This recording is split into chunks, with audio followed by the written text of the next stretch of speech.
ওকে, start.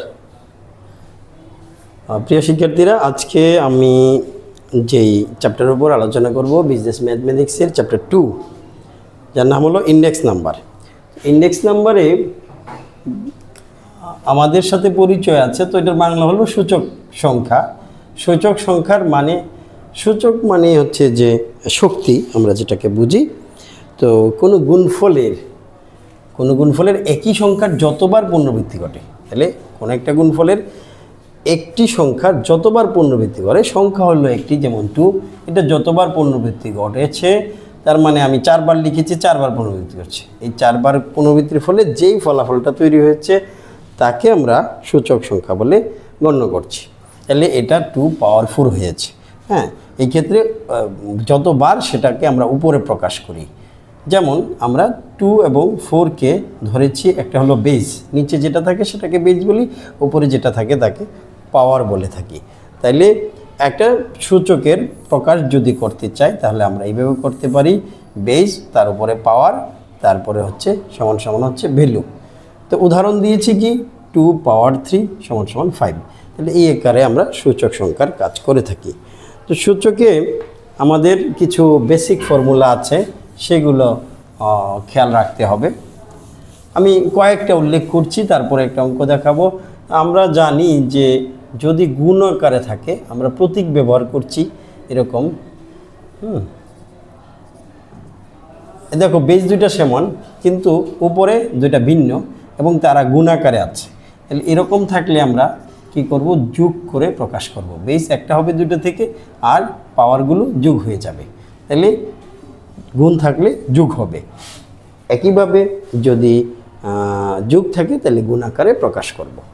এই হলো প্রথম একটা ফর্মুলা। 2 নাম্বার এরকম হইতে পারে, যদি ভাগ আকারে থাকে am ডিভাইডেড an, এরকম থাকলে আমরা কি করব,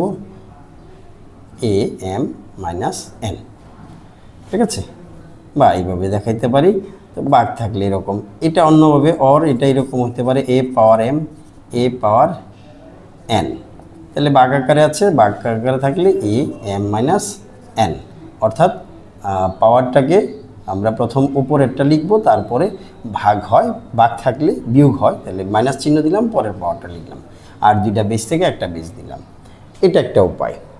যদি am অর্থাৎ দুইটা পাওয়ার, একটা হচ্ছে বেজের উপরে পাওয়ার আর একটা বাইরে পাওয়ার, এরকম হলে পাওয়ারের পরে গুণ করব, তাহলে mn হবে, ঠিক আছে। তারপরে a পাওয়ার 1 এরকম থাকলে এটার মান a হয়, আর a পাওয়ার 0 হলে এটার মান 1 হবে, ঠিক আছে। যদি এরকম থাকে a b তার উপরে পাওয়ার m, মানে দুইটা সংখ্যা এইভাবে আছে, তো তার উপরে যদি একটা পাওয়ার থাকে তাহলে দুইটার উপরে বসাই দিব am bm। এরকম কিছু ঘটনা আছে আমরা দেখে থাকি। তারপরে যদি এরকম হয় রুট থাকে, হ্যাঁ, a √3, এরকম হলে আমরা কি লিখব, a, তখন রুটের মান হয়ে যাবে 1/3, এইভাবে লিখব। এই ধরনের ঘটনাগুলো আছে। আচ্ছা, ইনভার্স হলে কি হবে, a ইনভার্স 1 এরকম হলে 1/a হবে, আর যদি ইনভার্স 3 হয় 1/a পাওয়ার 3। এইভাবে কাজগুলো করা হয়ে থাকে। তা আমি এখন একটা অঙ্ক দেখাতে যাচ্ছি, সেটা দেখো কিভাবে হয়। অঙ্কটা হলো এরকম,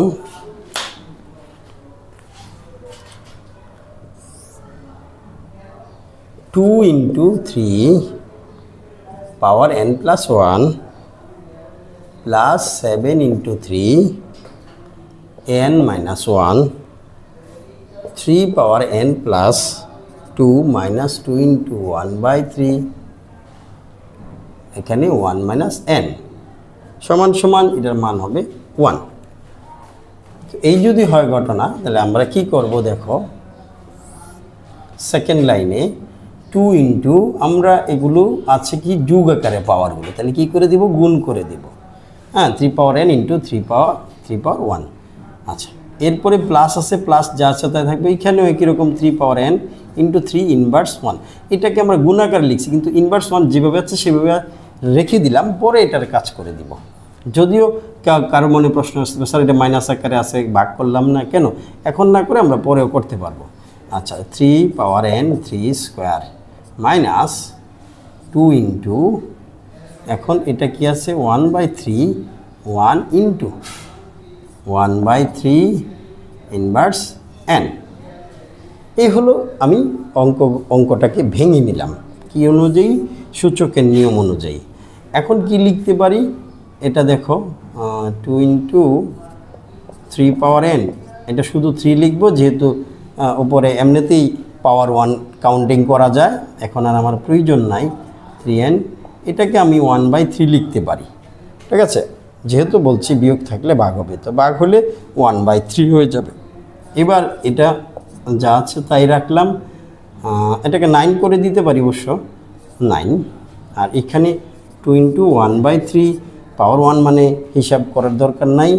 এখন যেটা দাঁড়ালো এটাকে একটু কাজ করে নিই, 3 1/3, তাহলে এটাকে ইনভার্স করে দিলে 3 পাওয়ার 1 হয় মাইনাস n। এটা অঙ্ক করার সুবিধার জন্য এটাকে আমি ইনভার্স করে ফেললাম। তো এ হলো এতটুকু ঘটনা। এরপরে যদি আমি লাইন লিখি তাহলে কি লিখব?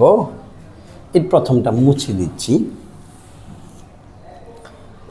দেখো এখানে আমি 3n কমন নিতে পারি দুই পাশ থেকেই দেখা যাচ্ছে 3n আছে।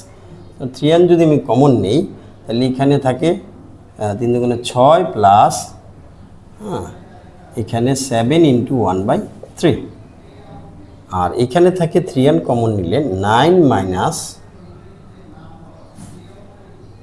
2/3। আমি ই করে ফেললাম যেহেতু 2টা হিসেবে উপরে আছে, তাহলে 2 ইন্টু 1 আর এবার হচ্ছে 3 নিচে, এইটুকু লিখে ফেললাম।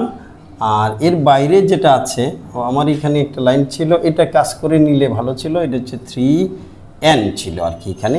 তো এই লাইনটা একটু স্পষ্ট করি, সরি, 3n ইন্টু 9 মাইনাস 2/3, আর এখানে হচ্ছে ইন্টু 3 পাওয়ার n। আচ্ছা, এটা কীভাবে হলো? এটা মাইনাস মাইনাসে প্লাস, আর n ইন্টু 1 মানে nই হয়। এরপরের লাইনটাতে আসো,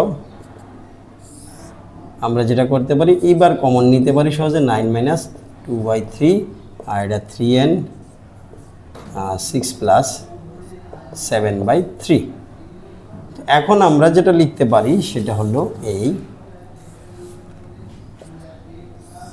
3n কেটে দিব, তাহলে 6 প্লাস এর দরকার নাই, এটা লসাগু করে ফেলি ডাইরেক্ট, 3 18 প্লাস 7, আর এটা 3 3 27 মাইনাস 2। এখন আলটিমেটলি থাকতেছে হলো এখানে 3/25, এখানে 25/3। আমরা উপরেরটা উপরে রাখবো, নিচেরটাকে উল্টে দিব, এটা আর কেটে ফেললে এই তাই 1। তাহলে আমাদের যেটা মান জানতে চেয়েছিল সমান সমান 1, এটাই অ্যান্সার।